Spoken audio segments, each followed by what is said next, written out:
অনেকক্ষণ খোঁজাখুঁজির পর আমরা একটি হোটেল পেলাম।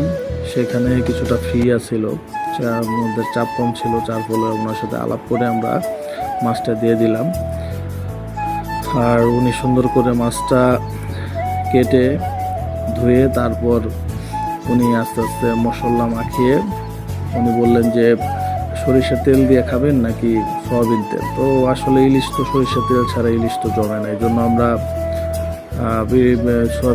সরিষার তেল কিনে দিলাম এবং সরিষার তেল দিয়ে মাছটা ভাজতে বললাম। উনি খুব সময় নিয়ে প্রায় 1.5 ঘন্টা সময় নিয়ে উনি ইলিশ মাছটি ভেজেছেন এবং খুব সুন্দরভাবে চমৎকারভাবে ভেজে দিয়েছেন। যদিও কারেন্ট ছিল না, আমাদের মন মেজাজ খুব খারাপ ছিল, গরম লাগছিল। বিশেষ করে কাউসারের মেজাজ খুব হট ছিল, ও খুব রাগারাগি করছিল। ওর গরমে